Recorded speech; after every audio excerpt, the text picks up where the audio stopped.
Así estoy. Va a empezar. En el Pregonero TV, el invitado especial hoy es el médico especialista Pedro Manuel Flores Olivares. ¿Por qué lo hemos invitado a él? Porque precisamente queremos hacer un análisis sobre lo que se denominó 12 días por la vida, porque pues es ser un instrumento, uno considera que podría ser un instrumento de medición para la situación del COVID en Barranca Bermeja. Pero antes de entrar en detalle, Pedro, gracias por aceptar nuestra invitación.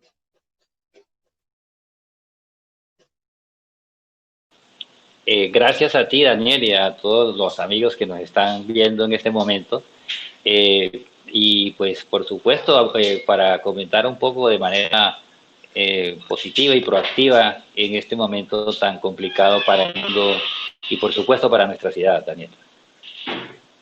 Bien, las estadísticas no son buenas. Uno mira el promedio de casos activos, el promedio de casos nuevos, el promedio incluso de muertes, y uno se preocupa, aunque los epidemiólogos dicen que en Santander apenas es que está llegando el pico de la pandemia, es decir, todavía no es el pico. Usted como profesional de la salud, ¿cómo analiza la situación del COVID en Barranca Bermeja? Bueno, yo debo decir que yo soy médico, soy especialista en proyectos y también en gerencia de asuntos públicos. He tenido la oportunidad de ser secretario de salud y ser un trabajador activo del sector. Y sin ser epidemiólogo, pues no voy a ponerme a hacer especulaciones epidemiológicas. Con lo que tenemos, con la información y con los acontecimientos, vamos a tratar de hacer una charla, ojalá productiva para quienes nos escuchan, ¿sí? Y pues por supuesto, en términos del debate, aquí abiertos a conversar. Yo diría que lo primero es, hay que siempre estar como atentos a cómo se está desarrollando el COVID en este momento en el mundo, ¿no? Y pues por supuesto que hay una entidad, el Hospital Johns Hopkins, todos los días está haciendo una medición mundial del estado actual de la pandemia, ¿sí? Y en ellos se refleja no solamente la situación en el mundo, sino particularmente en cada país. Y también tienen allí unas tablas en las que cualquiera de ustedes, amigos que nos está escuchando, escriba en Google John Hopkins, J-O-H-O, Hopkins con H, y inmediatamente el internet lo lleva a esa página en la que usted puede encontrar de inmediato. En este momento son las 6:28, 6:58 de la tarde, y la última actualización de la página fue a las 6:28 pm, ¿sí? Voy a mostrarle aquí un momentico, ¿sí? Y como ustedes ven, lamentablemente en ese listado, ¿sí? En el que en el mundo hay 27.246.000 casos, ¿sí? Con 890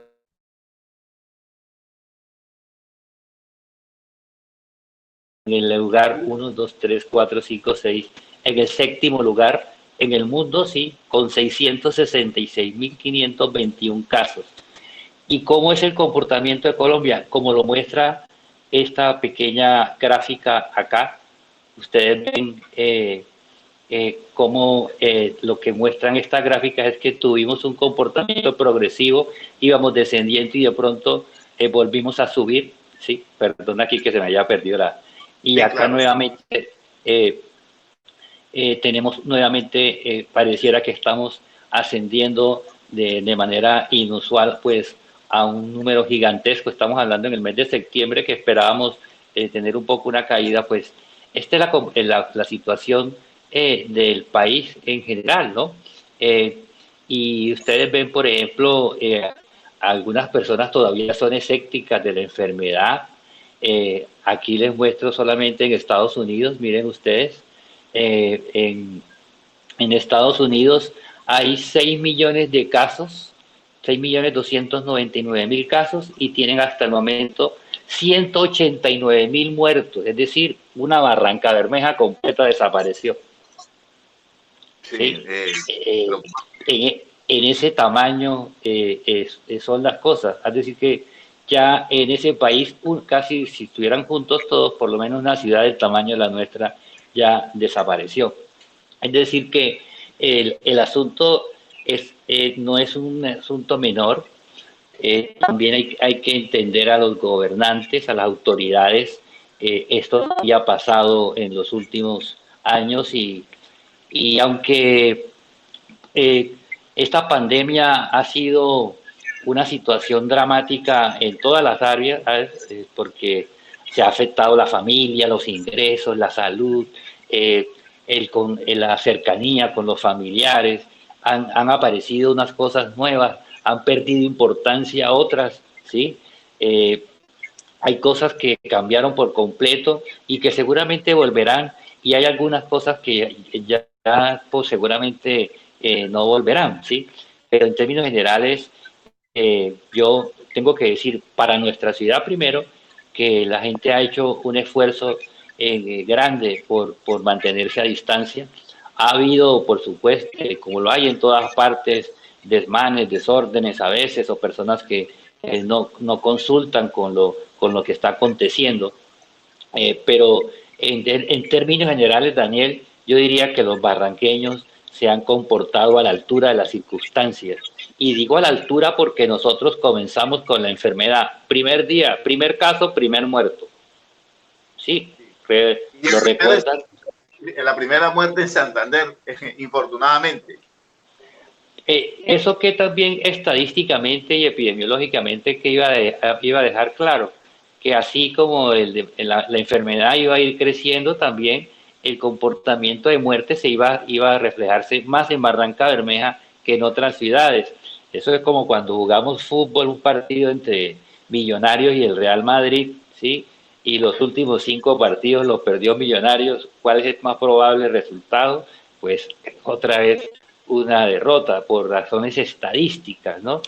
Evidentemente nuestra ciudad comenzó con caso y letalidad inmediata y agregado a que en un punto de esta ciudad, la empresa más importante de Colombia, pero que está confinada en una sola área, entonces comenzó a presentar casos y, y si bien se tomaron unas medidas importantes, ¿sí? Estas al parecer no fueron suficientes y se fue generando un brote al interior de la ciudad, en el interior de la gran refinería, que incluso llegó a tocar pacientes en los barrios residenciales. Ecopetrol tomó la decisión inmediata y a buen tiempo de generar un plan de valoración y evaluación biológica y montó un laboratorio de alto nivel para hacer la detección inmediata del virus. Y esto también le ha servido a la ciudad. Esto ha significado un mayor número de pruebas en Barranca Bermeja que en otras partes, ¿sí? Eh, pues se debate si las medidas que se tomaron para contener el virus al interior de la refinería fueron suficientes. A mí alguien me decía, ¿por qué se cerró el aeropuerto, los viajes a Bogotá y no la entrada a la refinería? Claro. Sí, habían tantos contaminados en Bogotá como en la refinería. Bueno, esas son decisiones, ¿sí? Que seguramente autoridades valoraron en su momento, ¿sí? Y la ciudadanía, pues, ha venido asumiendo que las entidades van tomando las decisiones más pertinentes, es decir, si hay que hacer descontaminación, si hay que hacer, además de medidas usuales, hay que hacer medidas extraordinarias, por ejemplo, eh, uno dirá que creo que hay pocas entidades que sepan más de descontaminación que Ecopetrol, ¿sí? Es una empresa que es experta en cómo impedir que una persona se contamine de algo, ¿sí? Porque usualmente trabajan en condiciones no siempre regulares. Entonces, yo creo que la ciudad tuvo la dificultad de ser penetrada, por decirlo así, en la factoría más grande eh, por el coronavirus, más las otras penetraciones que se estaban dando por razones de la movilidad de los ciudadanos, ¿sí?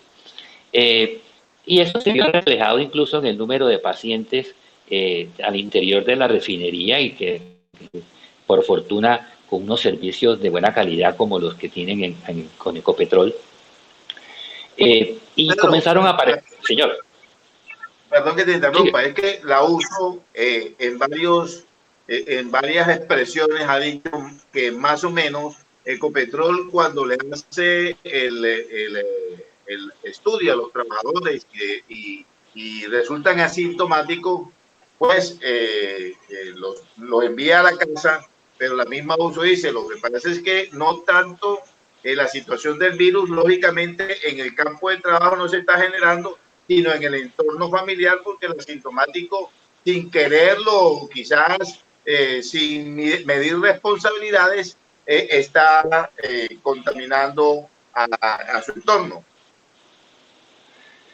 Sí, porque lo digo, sí, no con el ánimo de señalar el costero, sino en eso de cómo manejábamos los pacientes asintomáticos comprobados, nos equivocamos mucho, ¿sí? Nos equivocamos mucho cuando decimos vayas en la casa, quédese en la casa, pero no le exigimos que dentro de la casa tenga un tapabocas, ¿sí? Es decir, yo sé que esa persona tiene el virus y yo sé que es posible que me contaminaré acá en la casa con ese virus, pero no es lo mismo contaminarse, y entonces aquí comienzan algunos temas que son importantes y que de pronto a veces me gustaría que se debatiera más. ¿Por qué el tapabocas es importante también incluso hasta dentro de la casa con los contaminados? Es por la carga viral. No es lo mismo contaminarse con 1 millón de partículas virales a con 5 millones o con 1000 partículas. ¿Sí me hago entender? Si estamos hablando Claro. y por casualidad tú tienes coronavirus y yo también, y tú tienes tapabocas y yo también, pero por alguna razón te lo quitaste o yo me lo quité, pero si hay la contaminación, ¿sí? Uno de los dos tapabocas va a tratar, va a provocar por lo menos una reducción, ¿sí? En la carga viral, en la cantidad de partículas que nos contaminan. Y eso fue lo que ha logrado que muchas partes del mundo, ¿sí? Hayan tenido un mejor control del virus, porque lo que hace las medidas del distanciamiento social y las máscaras no solamente es impedir que se contaminen, ¿sí? Sino que si se contamina la carga viral se baja. Y entonces eso lo estamos viendo que ahora seguramente vemos más casos positivos, pero ¿qué hemos notado? Hemos notado que hay menos pacientes sintomáticos, es decir, las cargas virales que están recibiendo son mucho menor y el cuerpo logra aprender. Entonces, nosotros los humanos, cuando nos llega la primera andanada de coronavirus, ¿sí? Haga de cuenta que salimos con pistolas, con caucheras, con piedras y le tiramos eso con lo que primero que tenemos a la mano, que es el sistema inmune, ¿sí? Y para eso tenemos los famosos anticuerpos. Y es por eso que a la gente le hacen pruebas de anticuerpos, ¿sí? Para determinar si tiene anticuerpos de primer ataque, ¿sí? O sea, los anticuerpos IgM, es decir, que en ese momento se está dando la pelea, ¿sí?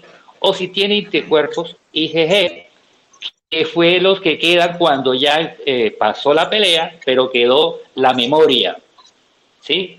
Es decir, cuando ese señor coronavirus vuelva a entrar, aquí lo espero con un cañón. Ya no hay chance de que me reinfecte, ¿sí? Y, pero esa parte que es la pelea principal va acompañada de una secundaria que es la más importante, que es la memoria celular. Entonces, ¿qué es la memoria que nosotros tenemos en unas células que se llaman linfocitos T? ¿Sí? Esos linfocitos, por decirlo así, son los que aprenden a reconocer el personaje, ¿sí? Y entre por donde entre, por las mucosas, por el aire, por donde sea, lo va a eliminar de inmediato, ¿sí? Y de aquí hasta que usted se muera, ¿sí? Es decir, es inmunidad celular, ya no es inmunidad solamente de las armas, ¿sí? Ya es todo el cuerpo sabiendo exactamente qué. Y entonces, como por esa razón es que nos ponen un poquito de un virus, una pequeña parte para que nuestro cuerpo lo reconozca, ¿sí? Así nos hacemos con el virus del polio, así hacemos con los diferentes. Nosotros los más viejitos que tenemos un poco de, de ronchitas aquí en los hombros cuando nos colocaban, ¿usted cuál le colocaron, Daniel? Me colocaron varias, aquí tengo varias marcas en ambos brazos. No bueno, me acuerdo la verdad, pero me colocaron varias. Claro, recuerden, tuvimos pandemias, epidemias, perdón, tan terribles como la poliomielitis, una enfermedad que atacaba y ataca pues los cordones anteriores de las células eh, eh, nerviosas del ser humano, ¿sí? Provocando parálisis progresiva. Era muy frecuente en el pasado ver personas con secuelas de poliomielitis. Ya casi no se ven, ¿no, Daniel? Lo de la vacunación eliminó, gracias a Dios, esa. Y esta enfermedad, el coronavirus, con el favor de Dios, estaba leyendo hoy en Lancet, en la revista médica y científica por excelencia, las buenas noticias de que la vacuna rusa genera inmunidad. Para ellos utilizaron dos vectores. Sí es fiable. Y la de Rusia sí es ya definitivamente fiable. ¿Y la de Oxford? La de Oxford, pues los que iban más adelantados, en pruebas en humanos eran los rusos, que terminaron sus pruebas con 70 personas en cada uno de los, y están ya en las pruebas van para 40.000. Lo que pasa es que la misma pandemia ha acelerado el número de pruebas mínimas que se requieren, ¿no? Y reducido. Por decirle a los amigos, ¿por qué no hago el virus, la vacuna hoy y la tengo mañana disponible? Porque es que casos ha habido de muchos medicamentos que fueron hechos con el buen propósito de ayudar y terminaron haciendo daño, ¿sí? Entonces, y con las vacunas no ha sido la excepción. Ha habido vacunas que han provocado muertes. Recuerden que cuando yo estoy colocando una vacuna, ¿qué estoy colocando, Daniel? Un pedacito del virus, ¿sí? Claro. O en algunos casos el virus, pero en una situación en la que está como en un proceso que es incapaz de replicarse, ¿sí? Entonces, pero hay veces que estas pequeñas partes de los virus son suficientes para generar, conjugándose con otras alteraciones raras, ¿sí? Y entonces pudieran darse enfermedades o complicaciones peores. Nosotros lo primero que tenemos que decir hoy, por ejemplo, y lo digo como médico con mucha felicidad, es que la vacuna rusa es efectiva. ¿Qué significa eso? No importa que sea la rusa, que seguramente las otras, si no lo son, también lo van a hacer porque estas ya saben cómo hacerlas, ¿sí? Es decir, el mundo el planeta ya encontró una vacuna. Ahorita comienza el juego del dinero, a quién la vende más barata, ¿sí? Y seguramente cuando ya todos estemos vacunados, quiera Dios que hayamos sobrevivido, ¿sí? Poco a poco se harán haciendo mejores reflexiones sobre cómo enfrentar esta pandemia. Claro, Pedro, que 8 millones de colombianos no quieren inmunizarse porque creen que se van a convertir en el comunismo. Sí, eso es verdad. Ha habido infortunadamente un uso inusual de las redes para generar una especie de los negacionistas, ¿sí? Estos negacionistas que incluso no son solamente en Colombia, hoy estaba viendo también que en España hubo una manifestación de cerca de 10.000 personas negacionistas que solicitando que impidan el uso de las mascarillas y que la gente vuelva a la calle porque efectivamente eso es un complot mundial y que los muertos no son muertos sino que son números inventados, ¿sí? Es una cosa, eso demuestra que entre los humanos, entre nosotros, hay de todas las clases de pensamiento, ¿sí? Eh, yo no tengo por qué creer que hasta que no se muera alguien de mi familia esta enfermedad no existe. Yo creo que eso es una falta absoluta como de inteligencia, será. Pero retomo entonces para decir, con ocasión de esta conversación, ¿sí? Que también han sucedido cosas importantes, ¿sí? El país comenzó a reducir el número de pruebas. Colombia considera, y el DANE, ayer sacó la última información, ellos sacan por semana, manifestando que a juicio del DANE, Colombia comenzó, ya pasó el pico de, de, de contaminación, por decirlo así, y estaremos en un periodo de crecimiento, ya no en Bogotá, como venía ocurriendo, sino ahora en el resto de las ciudades, ¿sí? Y esto significa que en unas ciudades va a ir bajando, como ocurrió en Leticia, por ejemplo, como ha ocurrido en Barranquilla, como ha ocurrido en Soledad, donde recuerdan hace 4 semanas era escandaloso el número de muertos, hoy ya no es noticia. Es decir, se está haciendo más noticia sobre la muerte que sobre la vida. ¿Sí? Claro. Eh, Pedro, eh, a propósito del tema, ¿cómo se han comportado los organismos de salud en Barrancabermeja? ¿Han podido responder a esta novedad, a esta situación, a esta pandemia y la infraestructura de estos organismos ahora con las últimas UCI que han entregado al sector privado y al público? ¿Cómo está respondiendo? ¿Cómo lo analiza usted el sistema de salud de Barranca respondiendo frente a la pandemia? Bueno, hay que decir que hay varias instancias en el manejo de la pandemia. Uno es el ámbito obviamente preventivo, dos es la infraestructura intermedia, es decir, no todos los que se enferman van a terminar en una UCI, sino que algunos se enferman en el nivel intermedio, es decir, que requieren hospitalización, porque recuerden que el síndrome que provoca el coronavirus es un síndrome respiratorio agudo de distrés, es de dificultad respiratoria aguda y súbita y fuerte. Entonces, ¿y cómo se lee eso en palabras como una neumonía? ¿Qué es la neumonía?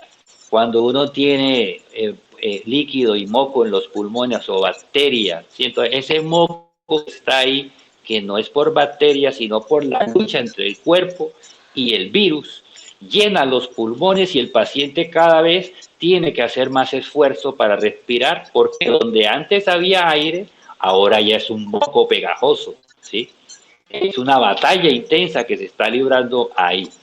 Y esa persona, si adicionalmente a eso tiene otros problemas, como sobrepeso, como obesidad, que es lo mismo, perdón, como diabetes, hipertensión, algunas enfermedades previas como enfisema, si es una persona que ha sido un fumador y está sufriendo de una enfermedad pulmonar severa, ¿sí? Si una persona ha tenido un problema como un asma crónica, en fin, estas personas son más susceptibles a morir, ¿sí? No a enfermarse, a morir. Esta es la realidad, a morir. Si usted tiene hipertensión severa y obesidad y le da coronavirus, es muy probable que se muera. No es un chiste, ¿sí? Amigos de nosotros los vemos morir Claro. y casi que ninguno delgado en peso. Tengo que decirlo hasta con dolor, sí, porque son nuestros amigos, pero no solamente tienen que cuidarse en el contacto con el coronavirus, sino en este momento ahora tener presente que la enfermedad ataca o provoca otra clase de alteraciones, ya no solamente en los pulmones, sino es en la parte de la respuesta inflamatoria, ¿sí? Entonces, ¿por qué la gente hoy debate si se deben utilizar antiinflamatorios o no? Yo le diría a mis amigos y a todos los que están aquí, si usted sufre síntomas de coronavirus, no se quede sin tomar nada, ¿sí? Use los medicamentos que están usándose para eso, ¿sí? Yo no voy a decir ahora, déjese morir, espere ahí, no se haga nada, no tome, no señor, tome antiinflamatorios porque si tomamos antiinflamatorios para que no nos dé un infarto dentro de 20 años, ¿cómo no vamos a tomar para algo que nos puede matar al día siguiente? ¿Sí? Recomiéndanos, Porque o sea, por ejemplo, ¿qué antiinflamatorios así de venta popular? la gente puede utilizar el antiinflamatorio por defecto que se probó en Europa, ¿sí? Fue el ácido acetil salicílico, la aspirina de 500 miligramos común y corriente, ¿sí? Aunque aquí está agotada.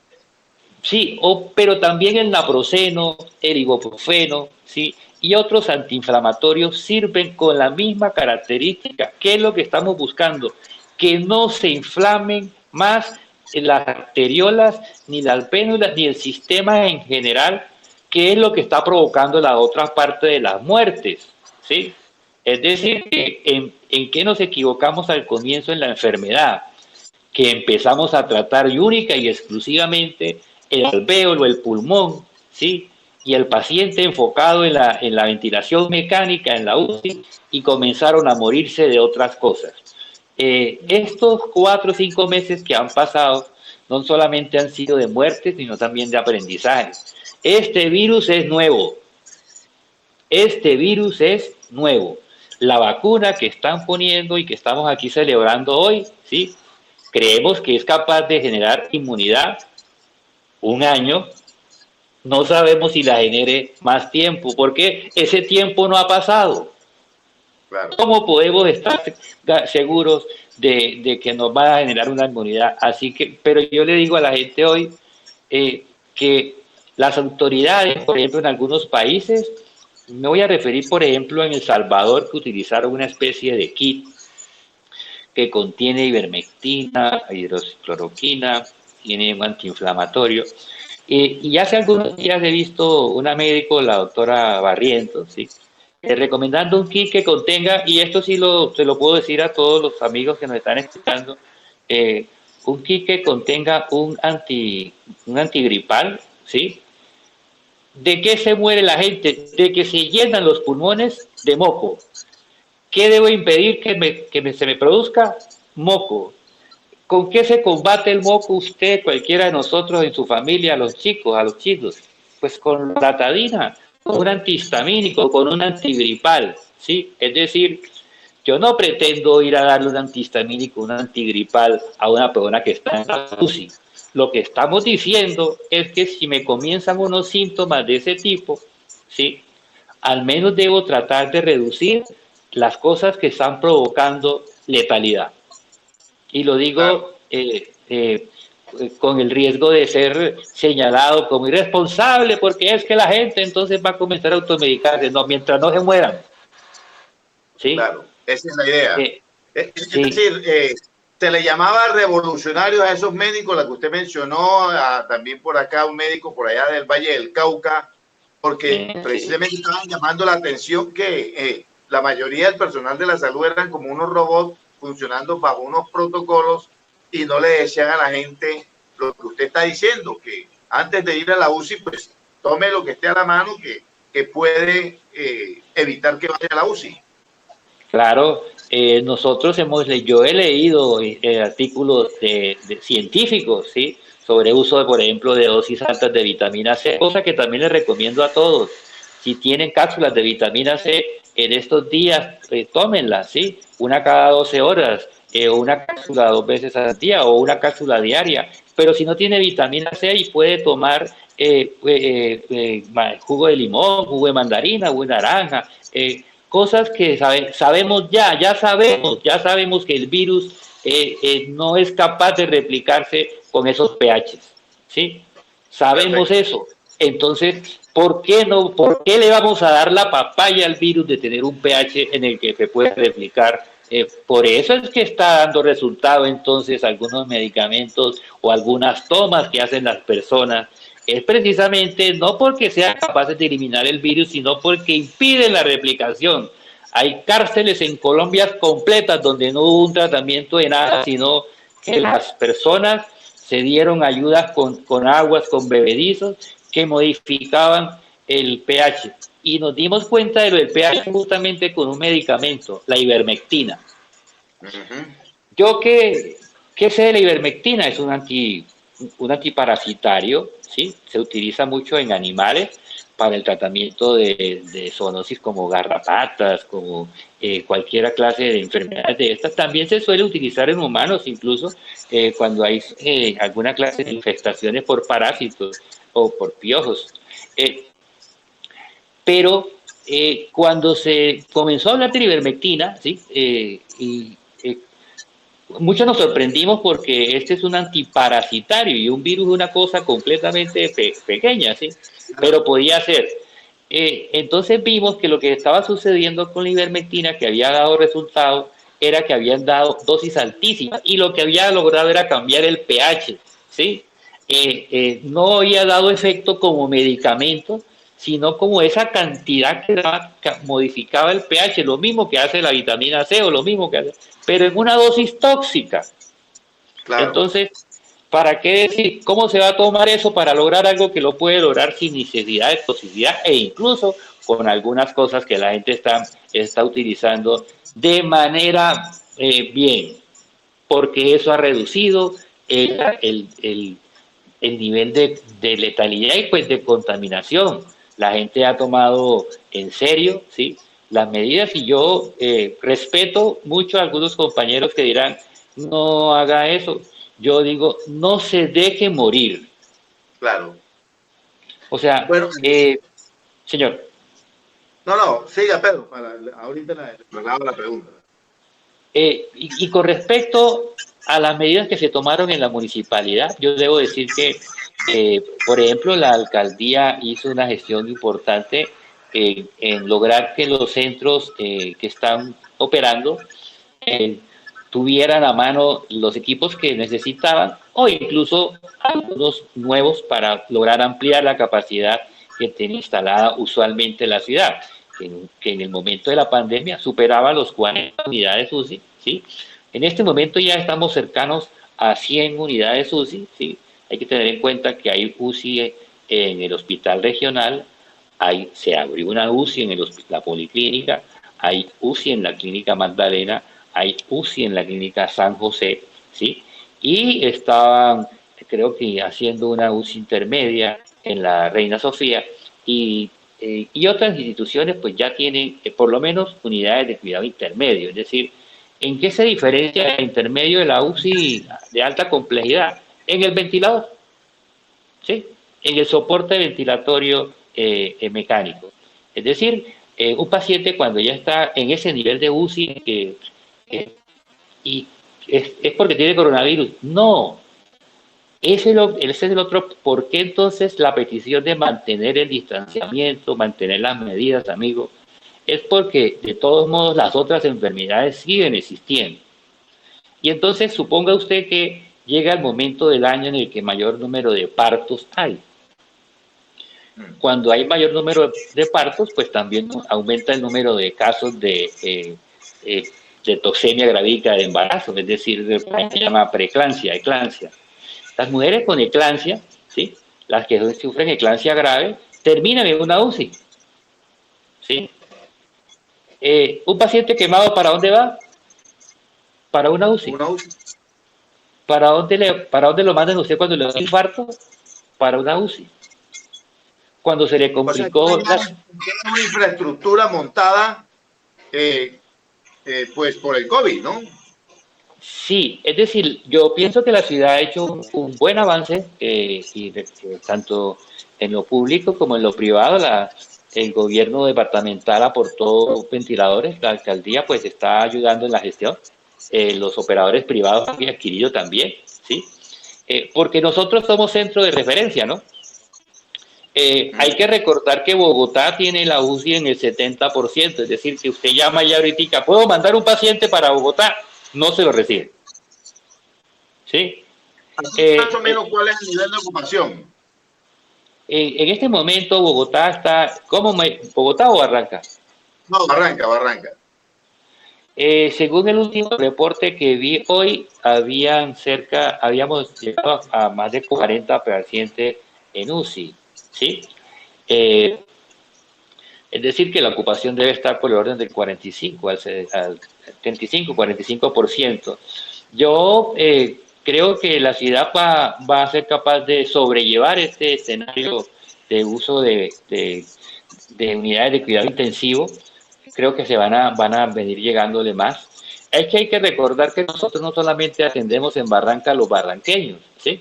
De aquí, si un paciente le da una insuficiencia respiratoria en Wilches, ¿para dónde cree usted que lo van a llevar? Si le Para da en Barranca, Yondó, si sur le de da en Bolívar. Cimitarra, ¿sí? Entonces, esas ulular de sirenas que oímos en las madrugadas, ¿sí?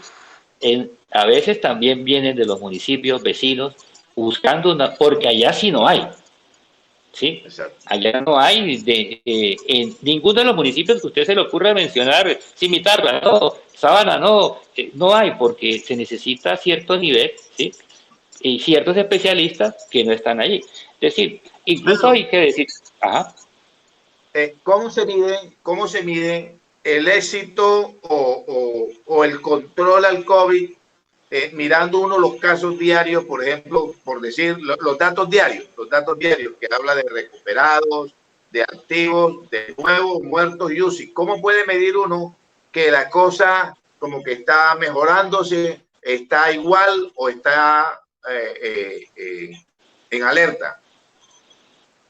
¿Cómo la puedo medir? en ¿Cuál sería el esencia, instrumento de medición? ¿Cómo sería así? cómo se mueve el promedio diario de nuevos contaminados, ¿sí? Eh, y no porque no tenga que haber contaminados. Recuerden que la cuarentena no se hizo para que no nos diera. La cuarentena se hizo para que no nos diera a todos a la misma vez, ¿sí? Y que el sistema no colapsara, porque tarde que temprano íbamos a tener que volver a las calles, como lo estamos haciendo, ¿sí? Entonces, ¿y cómo sería la mejor manera de establecer si estamos mejorando, estamos igual o estamos peor? Eh, Yo creo que hay una medida y todos lo tenemos casi que en los ojos diariamente, es el número de nuevos contactos, de nuevos infectados, ¿sí? Con relación al número de muestras, ¿sí? Entonces, si yo hago 10 muestras y tengo 5 infectados, eso parece poquitas muestras, pero eso es terriblemente grave. El 50% de los que miró estaban infectados. Entonces, eso me puede modificar la relación de variabilidad. Pero puedo hacer 1000 muestras y solamente tengo 100 infectados, que es bastante, pero ya no es el 50%, sino que es el 10%. Es decir, que tengo que ser capaz de tener ahora eh, con sensatez, tanto a los que miran desde el lado del gobierno como a los que miran desde el lado de la sana valoración, eh, que hay que tener un parámetro para poder hacer mediciones con sensatez y con seriedad, ¿sí? ¿Cuál fue la preocupación de muchos barranqueños? Que los 2 días de aprovisionamiento previos a los 12 días parecían los 2 días sin IVA. ¿Cuándo, ¿Cuándo fue eso? Eso fue hace justamente 14 días. Exacto. Sí. Eh, Perdón, 16 días. ¿Qué tenemos para ver? El número de contaminados esta semana fue creciendo de manera normal o se disparó. ¿Sí? Eh, entonces todos estamos viendo en las redes las informaciones que saca el gobierno departamental, el gobierno municipal, ¿sí? Y en ellos se evidencia lamentablemente un crecimiento inesperado, un crecimiento sostenido del número de casos, eh, eh, y no tenemos que necesariamente andar contando los muertos. Es doloroso que las familias vean que sus pacientes ahora, sus familiares son solamente números, ¿sí? Ya no hay nombres. Eh, y yo creo que eso también debe mejorarse un poco, la manera como se despiden tantas personas que le han servido a la tierra, a su familia, a todos. Entonces, pero decir que las autoridades han...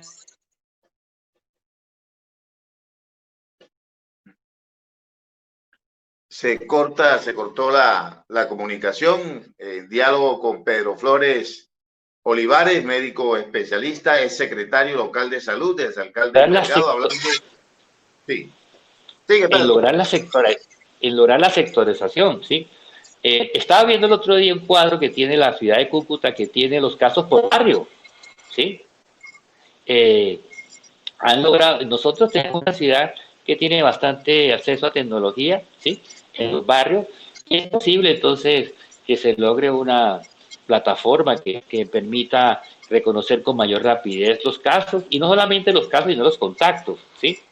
Al menos que me digan, Pedro, usted estaba con Juancho la semana pasada, sí, le cuento que tiene coronavirus, así que usted tiene que encerrarse 10 días o 14 días, ¿sí? Con eso que me llamen y por favor en su casa use tapabocas, si le va a pegar el coronavirus a su familia, péguese un poquito, no le vaya a echar una bocanada de, de, del virus, ¿sí? Es decir, la carga viral es importante. Entonces, el uso del tapabocas, recuerden que es muy probable que nos dé coronavirus a todos, ¿sí? Si el virus no es estacionario, es decir, si el virus no era del verano solamente y del invierno, porque llegó el verano, no pasó, llegó el invierno, está lloviendo y tenemos coronavirus, entonces parece ser que esta no es la situación, parece ser que quiere convertirse en endémico, ¿sí? Y eso es lamentable. Pues yo, de todos modos, quiero felicitar a mis paisanos. Yo sé también, nosotros, recuerde, Daniel, veníamos, en el 2018 se hizo la última medición de desempleo en Barranca. Es decir, comenzamos en 2019 con el desempleo más alto del país. En ese momento dio el 23%. El 2020 era el año para atacar ese desempleo. Eh, no pasó muchas cosas a favor, ni muchas en contra. Digamos que tengamos buena vibra y digamos que pasó del 23 al 15. Pero este año la ciudad, pues también como el planeta, ha sido golpeada por este terrible flagelo, este coronavirus. Entonces, todas las cosas han sido dramáticas. Muchas personas perdieron hasta su seguridad social y así quisieran hacerse una prueba, no la pueden hacer, ¿sí? Tienen que tener la certeza de que solamente de pronto si van a una institución pública se las hagan. La decisión de si mandar los chicos al colegio, que muchos países hicieron atrevidamente. Hoy vemos cómo Francia devuelve otra vez el 43% del plantel educativo cerrado nuevamente, ¿sí? España cerrando nuevamente, porque se acaban de acordar que todavía no hay vacuna y que el virus puede hacer una segunda y muy grave recogida. Entonces, nosotros creo que podemos aprender un poco de esas tristes noticias que suceden allá, pues para no repetir. Claro. Pedro, unas recomendaciones así de rápido antes de concluir esta charla valiosa con usted. Bueno, primero que decirle a los barranqueños, no sé la dificultad a veces para mantener el aislamiento social, para mantenerse en casa. La mayor parte de la gente dice, hay que comer, hay que buscar cómo sostener pero entonces haga de cuenta cuando va a salir de la casa que todos están contaminados, incluyéndose usted. Que usted está contaminado y usted va a ir a contaminar a la gente o se pone tapabocas. Pero bien puesto, ¿sí? En tapabocas, cuando usted está hablando, es justamente en el momento con la persona cerca, es justamente en el momento de la verdad, ¿no? El momento de la transmisión o no transmisión, ¿sí? Entonces ahora estamos viendo que las personas de pronto cuando van a conversar es justamente cuando se bajan el tapabocas. Hay que hablar un poco más fuerte, ¿sí? Hay que mantener el distanciamiento social, hay que mantener las manos limpias, hay que cuidarse, hay que llamar a nuestros familiares, a los abuelos, no olvidarlos, no porque ellos tengan que estar en una condición de aislamiento, tienen que estar olvidados. Una llamada a veces es más fuerte que una aspirina o que un ibuprofeno, ¿sí?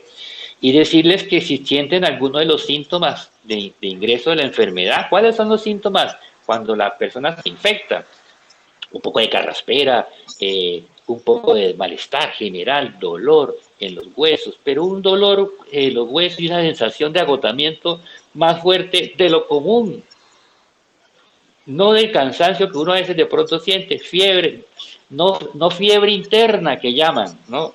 Fiebre, ¿sí? Diarrea. Y sobre todo, si usted perdió el oído y no es capaz de detectar y tiene además de eso malestar en la garganta y fiebre, tenga la certeza absoluta que tiene coronavirus. Si usted Perfecto, pierde, Pedro. ¿sí?, esas capacidades, entonces amigos, cuidarse mucho. Daniel, muchas gracias por este espacio y pues a la orden como siempre. Gracias. La entrevista con Pedro Flores Olivares, muy dinámica sobre todo este tema del coronavirus y las recomendaciones que él nos ha dejado.